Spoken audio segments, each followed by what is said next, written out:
So magandang araw mga boss. Salamat sa Panginoon mga boss. Meron naman tayong bagong project ngayon. So hindi paggawa ng bahay yung project natin ngayon mga boss, kundi yung electrical. So bali yung ginawang bahay ng mga boss nito ay nag-hire sila ng electrician. Ako yung pinuntahan nila, kaya yun. Tayo yung initasan nito na mag electrical wiring. Bali 2-story house po ito mga boss. Bali yung sa ibaba is yung bahay ng may-ari, at saka yung sa taas naman is yung paupahan nila. So bali paupahan lang yung nasa taas mga boss, bali 3 room ito. So bali ang gagawin lang natin ito ay lalagay ng 3 submeter. Siguro sa ikatlong araw mga boss, mag-electrical na tayo. Titingnan muna natin yung gawa nila mga boss sa slab mga boss, at i-share ko din sa inyo mga boss. So bali yung distansya ng slab nila, support slab nila mga boss is 1 foot. Yan. So 1 foot yung distansya ng kanilang dos-tres. At yung gamit nilang kahoy mga boss is 2x3 na kuko.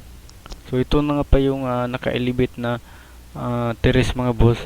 So bali dito yung magiging daanan ng mga nangungupahan sa taas, at maglalagay sila ng hagdanan doon.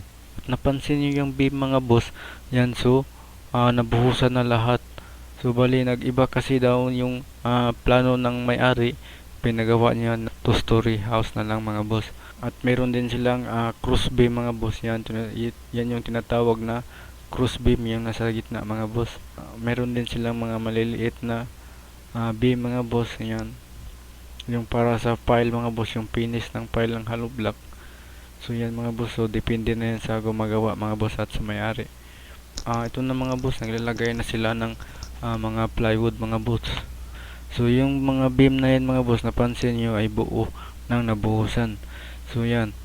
So pero advice ko sa inyo mga boss, pag nag-slab kayo, dapat monolithic yung buhos nyo. Monolithic, ibig sabihin ng monolithic ay buo yung buhusan. So hindi pwede nauna yung beam. So dapat sabay ang buhusan nito. So dapat sabay buhusan yung beam at saka slab. So yan yung monolithic. Yan yung mga advice ng mga engineer mga boss, monolithic yung pagbubuhos. Pero depende na yan sa mga gumagawa mga boss. So dito sa kanila, yung ginawa nila ay naglalagay sila ng mga dowel sa beam mga boss. Yan. So yan yung abang sa second floor mga boss para sa slab. So di para-paraan din tayo mga boss. So para-paraan lang din tayo mga boss. So yan yung pamaraan nila mga boss. So bali yung sa may hollow block mga boss is nilagyan nila ng isang bakal. Yan. So bali yan yung nagpipinis ng hollow block sa itaas. At yung gamit nilang plywood mga boss ay 1/4. So manipis lang, pero dapat magdahan-dahan kang mag-apak nito mga boss, at baka mabutas ito. Kasi 1/4 lang yung kapal ng plywood. Pero mas maganda mga boss, meron kang 1/2, at least 1/2 na plywood mga boss, or mas maganda 3/4. Pero depende na rin yan mga boss. Pero pag 3/4 yung gamit mo, merong medyo malayo yung support mo sa ilalim mga boss. So yan yung kaibahan. Depende na rin yan sa gumagawa mga boss, sa mga technique nila. Ganyan. So yan yung mga dowel nga na nakakuan. So yan yung mga dowel mga boss, yan yung ibibent nila, at dyan idudugtong yung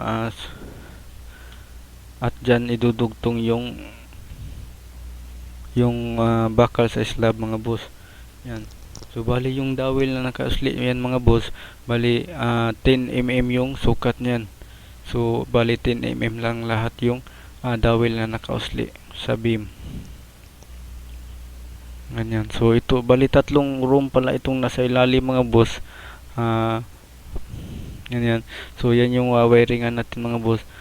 So bali yung gumagawa kasi nito mga boss ay yung panday lang, at saka yung nagbibigay ng plano is yung may-ari. So true verbal lang yung plano nila mga boss.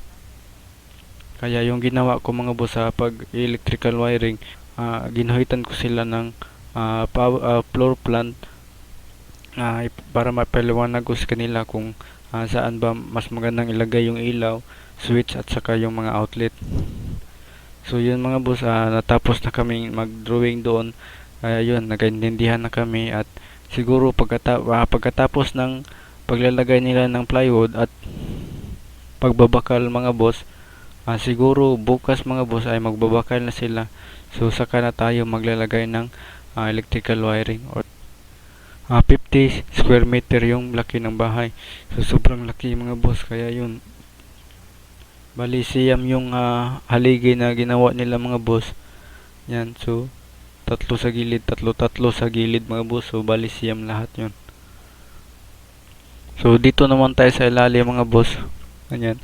So ito yung naka-elevate na terrace mga boss. Bali yung yung haba ng elevation niya mga boss ay 120 cm. Ganyan. So 120 cm yung haba ng elevation. At saka yung kapal ng kanilang beam mga boss ay 8 by 10 inches. Yan, 8 by 10 inches yung kapal ng kanilang beam. So bali tatlong beam lang yung nagbubuhat sa kanilang terrace mga boss. Ayan, so yan yung makikita natin sa gilid mga boss. So dito naman tayo sa ilalim mga boss. Yan. So yan yung mga support na ginawa nila mga boss. Ayan. So ito yung living room nila mga boss. So bali yung laki ng bahay mga boss ay 50 square meter yung laki ng bahay. So sobrang laki mga boss, kaya yun sobrang distansya yung slab mga boss. At saka may ginawa silang beam dito. Ito yung cross beam nila mga boss. So ito na nga pala mga boss, naglalagay na sila ng at matapos na sila maglagay ng mga bakal mga boss. Yan. So bali yung pagbabakal ng mga boss ay ipinatong lang doon sa beam mga boss. Yan. So dyan ipinatong lang lahat yung sa beam yung kanilang bakal mga boss. Yung bakal nila sa slab ipinatong lang sa beam. So at yung kapal ng kanilang bakal mga boss ay 12 mm lahat. At yung distansya ng pagitan mga boss ay 7 inches mga boss yung pagitan ng kanilang mga bakal mga boss. Yan, so tinanong ko sa kanila mga boss kung one way ba to or two way. So one way lang daw mga boss. So yan, depende na yan sa gumagawa mga boss. Ayan, so one way lang kanilang yung pagbabakal nila mga boss. So hanggang dito na lang muna mga boss. Maraming salamat sa panonood. So sana abangan din yung pag-wiring natin nito mga boss. Maraming salamat sa panonood.